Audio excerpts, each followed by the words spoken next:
Ladies and gentlemen, welcome back to the StoryMan-Jack channel, and today we're going to review Spacecrime Domino by a fellow creator, Kai MFS. So, without further ado,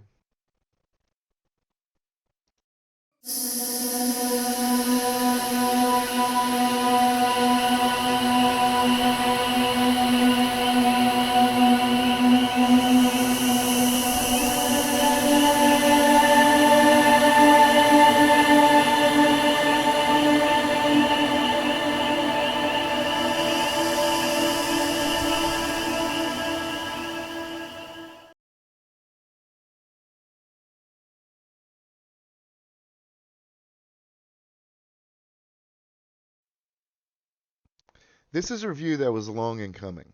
I've read this novel 3 times so that I could know it backwards and forwards, though it isn't going to be difficult because of what I wanted to say about it, or even that I don't like giving criticism to other storytellers. Point of fact is, I believe uh, that everybody needs criticism in order to grow.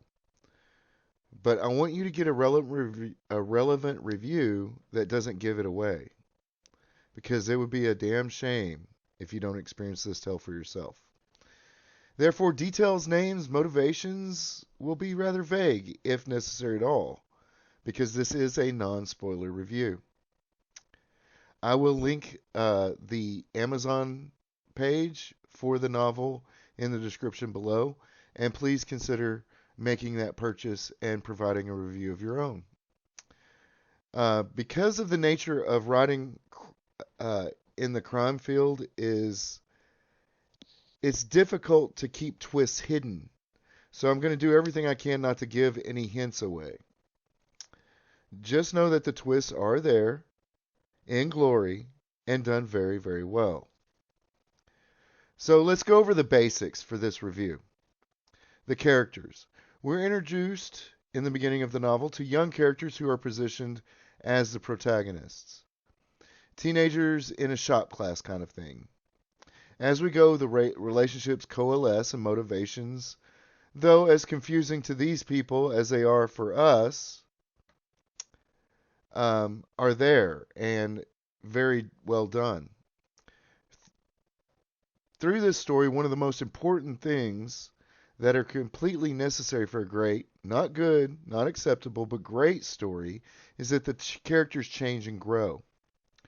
Their perceptions shift as they gain experience and knowledge. And this is a massive thing in our current entertainment area, right? In that industry. And they don't just miss it, they miss it by miles. This story does not do that. So the characters start and they grow and they change, and then as they do, their motivations change as well, which is the basis of any good character-driven story. Now, let's talk about the plot. The plot seems very straightforward, kind of like a coming-of-age tale, and then not. This works, though by necessity of the genre, subject matter, it seems to be very character-driven tale, as we discussed when we were talking about the characters. The characters seem real because they have all the elements of unique evolving people, truth and fiction. As with any good crime drama or thriller or suspense, since there are elements of all 3 genres in this story, the twists not only happen and are surprising, but are logical and not some form of broken logic you have to justify to force yourself to continue with in the story. I kind of, a lot of these stories now, their logic is so broken, it's like a guy jumping from island to island in this broken structure chain and never really getting anywhere. The prose, and what can one say who studies how words are put together? From the most basic imperative statement, no, to the poetic, but soft, what light through yonder window breaks, etc., etc. You have to be the judge of this. But here's a particularly good dialogue that will go to illustrate here um, character differences and realistic and being realistic. And we'll get into more of the prose in just a moment. But from Kai's Spacecrime Domino. Those Dragonclaw are some real assholes, Farrak examined the scar. Yeah, the motherfucker was cheating, too, Nacho went on. Yeah, dog, all those fools are cheating, one of his friends agreed. Poor sports are the worst kind of bitch, Rick chuckled. When talking about the dialogue in a work, or a story in particular, we must first have to decide how the dialogue matters. As the example above shows, because the characters are so well produced, or I'd have to say grown, we must understand that we come to understand these people through their most basic communications.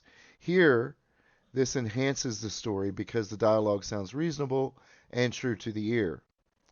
This is how we could imagine people talking. This is an important point that most storytellers fail at doing. It is difficult not to improve or over-artify, like that word, it's made up, our dialogue, which breaks the suspense of disbelief.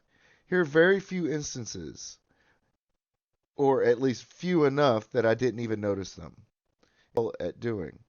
It is difficult not to improve.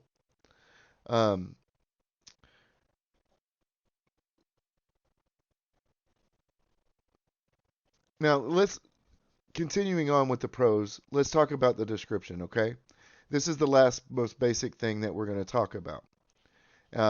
From Spacecrime Domino by Kai MFS. Calvin took a staircase to the staff area and burst into the owner's office following a quick knock. The owner of the bar was a tall man with a large nose, dark hair, and purposefully scruffy face. Laid back and personable, he was dressed in casual attire. He had been speaking with a shorter, beady-eyed man in slacks and a button-up shirt. Now, we see these descriptions we can see here that he describes the people in the room without over-describing them and letting the reader's imagination fill in the blanks. This is a fine line. It's like an axe with a razor blade's edge. You have to walk directly in the middle, and if you go too much one way, people are going to feel like you're giving them the story complete, and it's not fun for them. You go too far the other way, and people don't understand what you're talking about.